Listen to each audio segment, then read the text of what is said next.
အားလုံးပဲမင်္ဂလာပါ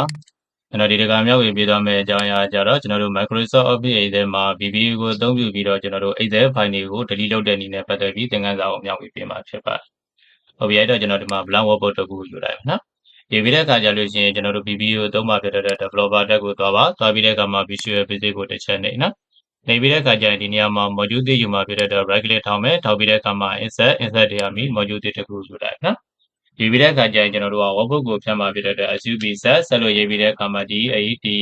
delete workbook เนาะ underscore လေးခံပြီးတဲ့အခါမှာ WORK เนาะ workbook လို့ရေးမယ်ရေးပြီး enter ခေါက်ပြီးတဲ့အခါမှာကျွန်တော်တို့ tag key လေးတစ်ချက်တွန်းလိုက်မယ်เนาะ tag key တွန်းပြီးတဲ့အခါကျရင်ဘယ် workbook ကိုဘယ် file ကိုဖြတ်မှာလဲလို့ဆိုရင်ကျွန်တော်တို့ဒီမှာ local disk D ထဲမှာရှိနေတဲ့ဒီမှာ TikTok လို့နာမည်ပေးထားတဲ့ဒီ file လေးပေါ့เนาะဒီ Excel file လေးကိုကျွန်တော်ဖြတ်မှာဖြစ်ပါတယ်ဟုတ်ပြီเนาะအဲ့တော့ကျွန်တော်ဒါလေးကို minimize ခဏထားလိုက်ထားပြီးတဲ့အခါကျရင်ဗာရေးပေးရမလဲဆိုကျွန်တော်ဒီနေရာမှာ K ဆိုတာလေးရေးပေးရမယ်နော် K လို့ရေးမယ်ရေးပြီးတဲ့နောက်မှာကျွန်တော်တို့ခွင့်စား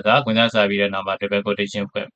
ပြီးတဲ့အခါမှာ file ရဲ့ location ကဘာမှရှိရလဲဆိုကျွန်တော်တို့ D ထဲမှာရှိတယ်နော် D လို့ရေးမယ်ရေးပြီးတဲ့နောက်မှာ column ခံပြီးတဲ့နောက်မှာ buslet ကိုရိုက်ပါနော် buslet တည်ပြီးတဲ့အခါမှာကျွန်တော်တို့ဖြတ်ချင်တဲ့ TikTok ဟိုပါဗောနော်ဒီ Excel file ရဲ့နာမည်ကဘာလဲဆိုတော့ TIK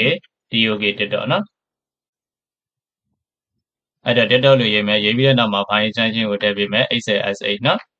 XLSH ဆိုတာလေးကိုရေးမယ်ရေးပြီးတဲ့နောက်မှာ double quote ပိတ်ပြီးကျွန်တော်တို့ပြင်ပြပေးလိုက်ဒါဆိုရင်ကျွန်တော်တို့ရပြီနော်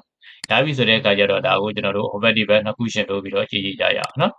အဲ့တော့ဒီမှာ TikTok ဆိုတဲ့ file လေးရှိတယ်နော်အဲ့တော့ဒီမှာတစ်ချက်နှိပ်မယ်နှိပ်ပြီးတဲ့အခါမှာ step in ကိုနှိပ်ပြီးတော့နောက်တစ်ချက်နှိပ်မယ်နှိပ်ပြီးဆိုဒီမှာ highlight ပြသွားပြီးတော့နောက်တစ်ချက်နှိပ်လိုက်တဲ့ဒီ file ကကျွန်တော်တို့ delete ဖြစ်သွားမှာဖြစ်ပါတယ်နော်အဲ့နောက်တစ်ချက်ကျွန်တော်နှိပ်လိုက်ပြီဆိုလို့ချင်းကျွန်တော်ဒီမှာ file ပြတ်သွားတာကိုတွေ့ရမှာဖြစ်ပါတယ်